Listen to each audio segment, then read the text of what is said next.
Welcome to the first ever episode of On the Move with Victor Shi. I am your host, Victor Shi, and I'm so excited to share this space with all of you watching. This is the first ever episode. And before we get started with our fabulous guest, I just want to maybe give you a lay of the land of what this show is going to be. It's pretty simple. The goal is just to shed light on the issues most important to Generation Z, which I'm a part of, and the politics and culture that surrounds us. Because if the last midterm election showed us anything, it's really just the importance of listening to and paying attention to Gen Z voices. We're a voting age cohort unlike any other voting age generation, and we're only getting stronger in political power. By 2024, Gen Zers and millennials combined will make up the largest voting bloc in the country, more than any other generation. And so I really hope that this show can represent a space that Gen Zers or anyone else who's always on the move can turn toward for the news of the day. You're here at 8 a.m. Pacific time, 11 a.m. Eastern time. We'll be here every day, every weekday going forward from Politicon's YouTube channel, and it'll be every Monday through Friday. We'll have guests on to help us break down the news of the day, and hopefully with me too, walking you through what's happening. So with that, I'm going to bring in our first guest of On the Move, and I'm so excited to welcome the legendary Kathy Griffin. Hello. Victor, I'm so excited to be here on your first show. I am so glad to have you. And before we get started, I just want to say, Kathy has had a bit of an epic episode with Martin Sheen, and it happened. Okay, so I don't want to use the word stalking, but Martin Sheen lives in my neighborhood. And being a good Democrat and actress, I worship him. Always have. I just think he's so cool and he's the real deal. So I have been trying to court Martin Sheen and his wife, and found out where they live.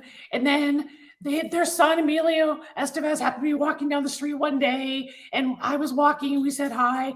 Long story short, they came over the other day for 4 hours, he and his wife, and we just talked, and he did West Wing stories. Oh my gosh. And he just had great stories about his activism and, marches he went to and getting to know Teddy Kennedy. Cause he's played Bobby Kennedy and JFK many times. So anyway, I have my idols, and he's just such a cool guy, and I was thrilled they could come over. Oh, that's so incredible. So President Bartlett. President Bartlett, exactly.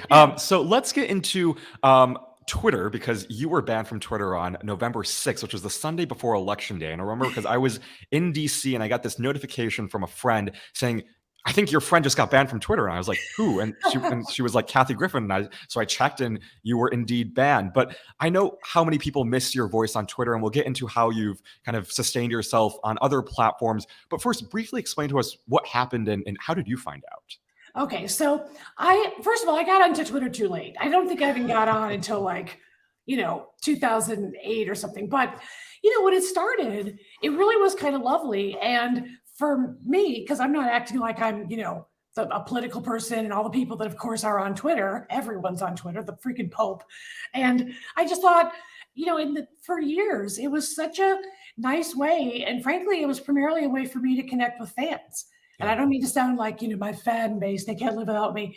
But I just remember years of, I would post stuff about, stand-up shows I had coming up. And of course, dog pics, and just kind of what Twitter used to be like, how's your day going? And here's a picture of this. I'm on the road all the time, so here's a picture of this. And then it just started turning. And, I hate to say it, but very much at the time when Trumpism was starting to take over, and we started seeing us, attacking each other on Twitter in just a different way. So when that happened, it was kind of, the same as like the country turning. And so for me, certainly ever since my Trump photo scandal 5.5 years ago, it's now Twitter has just become a place for people like Elon Musk and Joe Rogan and their fans, and Trump and their fans, to just attack people, attack. So that's all it became.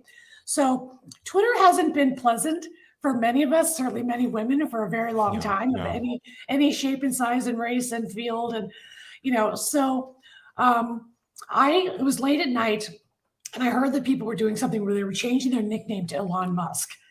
And then I read I think a reporter was doing it just for fun, and a couple other people were doing it. And then I did it. And then someone said, oh, you might get kicked off. So I just changed it back to Kathy Griffin and I went to bed. Then I woke up and I saw that Valerie Bertinelli was in peoplemagazine.com because she had done Elon Musk and she was tweeting funny things as if he was a Democrat. Then I was like, oh, I thought that was hilarious. Then she was like, started trending and getting attacked. So she posted, okay, I'm not a trending type of girl. And I wrote, I am, I'll take over. So I started tweeting as Elon Musk. And one of them actually went viral. And in the Elon Musk's voice, even though it clearly said the whole time at Kathy Griffin, right there, plain as day, plus the rest of my account was my stuff. But I tweeted stuff like, I've talked to the mothers who are the women of my children, and they've convinced me to hashtag vote blue for women's health. So I had him posting all these like pro-democratic things. And I think he realized a few people actually got fooled.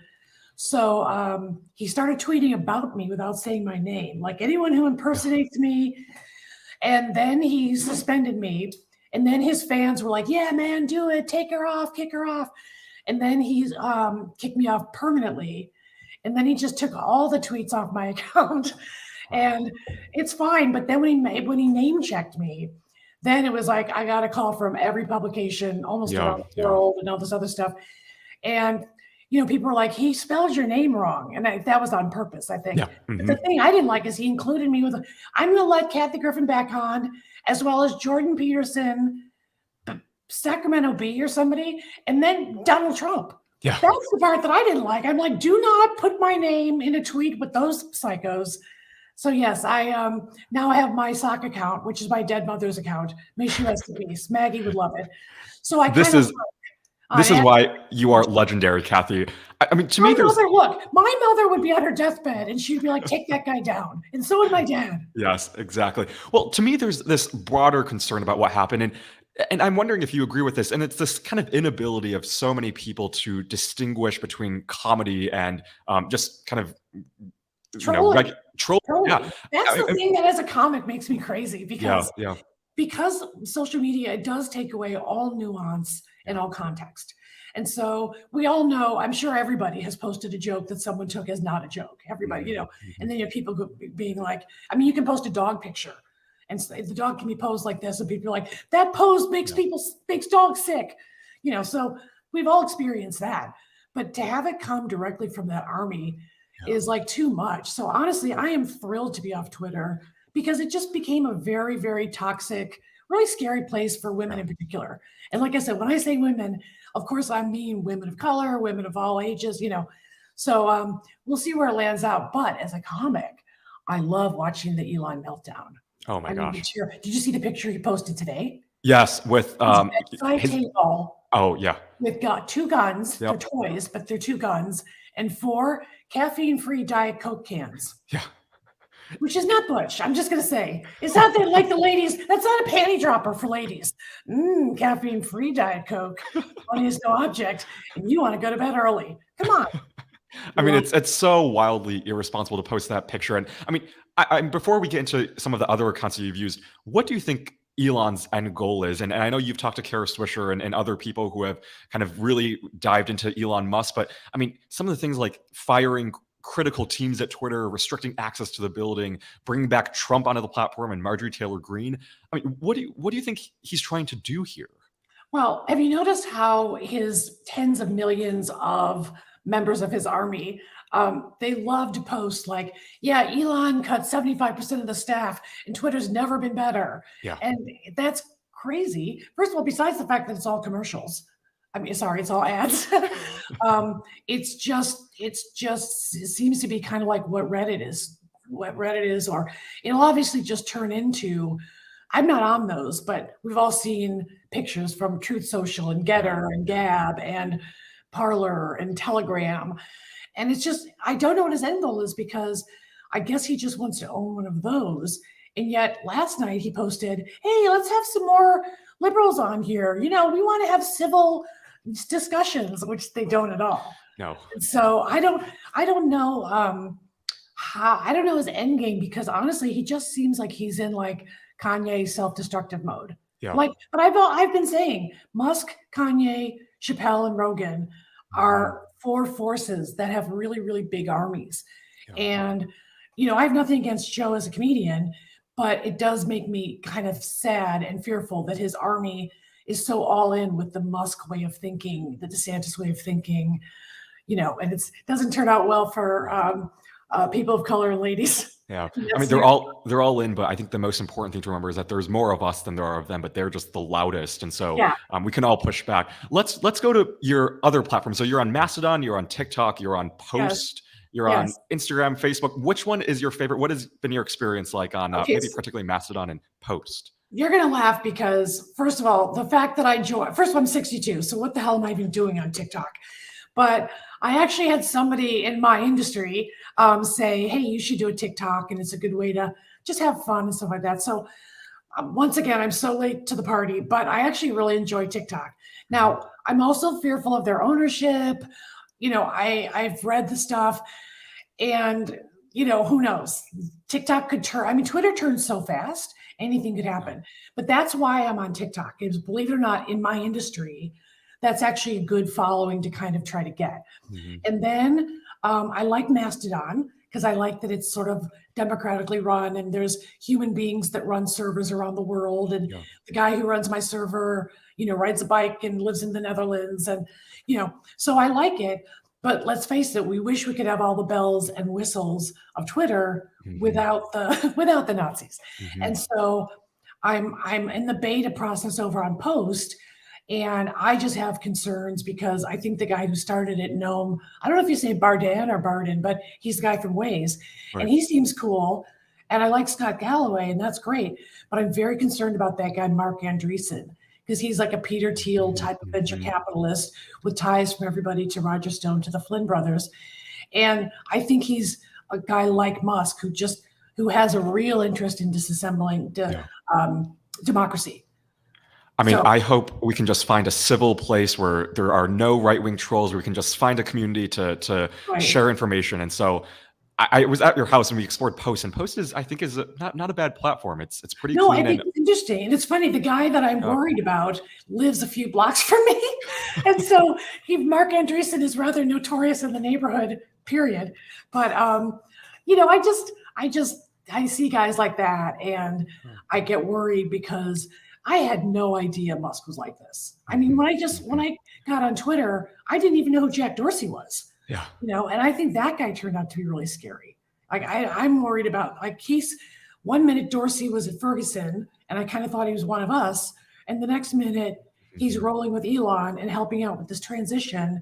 And when you're rolling with like Gavin McInnes and guys like that, I get nervous. Yeah, exactly.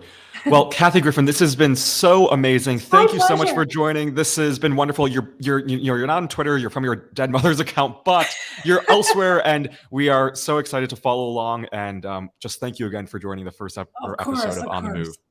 All right, I'll keep listening and watching as a fan. Sounds great. And we'll be right back with the news of the week.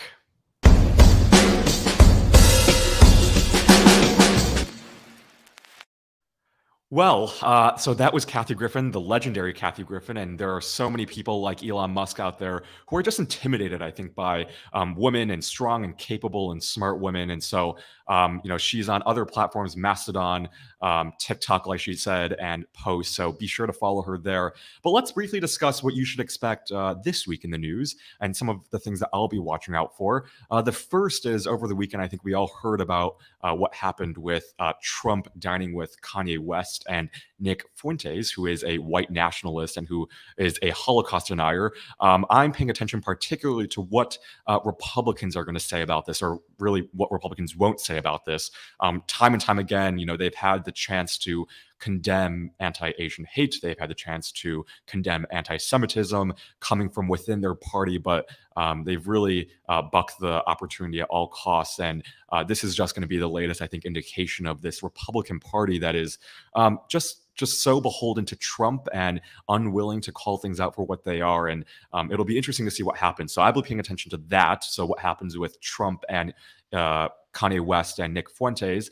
The next thing on my mind is Georgia. Over the weekend, a lot of Georgians stood in lines for hours. I had a friend send me a video, and she said the line stretched for nearly 2 hours. There were a lot of students in line. As we all know, in 2018 and 2020, really young people helped carry Georgia and helped elect Raphael Warnock and John Ossoff. And so that'll be an exciting thing to pay attention to. And we'll definitely dive deeper into that as the week proceeds, because we're only getting started. There's more than a week before Election Day. And so that election is going to be critical to all of us. And hopefully we can shed some light on why that's so important for Gen Zers in particular. Next, any movement from the special counsel. What was quite epic was over the weekend, over the Thanksgiving weekend, Jack Smith sent a letter to the 11th Circuit, essentially calling out one of Trump's lies regarding the Mar-a-Lago documents case, and whether a court basically forced the government to allow a special counsel in the Rudy Giuliani case. And shocker, Smith said that never happened. And so, this to me, I'm not a lawyer, but what's interesting to me is that he was working on Thanksgiving from the Netherlands. And it wasn't just him, it was his entire team working on this case, and sent the letter to the 11th Circuit. And so I think that'll be an interesting, hopefully, case to pay attention to. I know that there's Sisters-in-Law, which is definitely going to break this down. But if he's working on Thanksgiving, I think he is not going to be slowing down. And lastly, I think this will be a very interesting week to see what happens from the Republican conference and the House. So the House and the Senate, as well as President Biden, will be back this week, and they have quite a bit to accomplish before the new Congress takes over, particularly a funding bill for the government. And so we'll be paying attention to that, as well as any movement we'll see from the Republican conference regarding Kevin McCarthy as Speaker. So we'll see about that, but it'll be interesting because I think Kevin McCarthy's worst nightmare is having someone like Marjorie Taylor Greene and Lauren Boebert in the House, because he will not be able to control them at all. But those four things are some of the things that I'm paying attention to as the week proceeds. You'll hear from me and some of the things regarding Gen Z, our politics, our culture. But if you have anything that you're paying attention to, drop them in the comments on YouTube, or tweet them using hashtag #OnTheMove, or mention my username, which is VictorShe2020. Thanks again for watching, and I'll see you tomorrow right at 8 a.m. Pacific time, 11 a.m. Eastern time at Politicon's YouTube page. Signing off for now.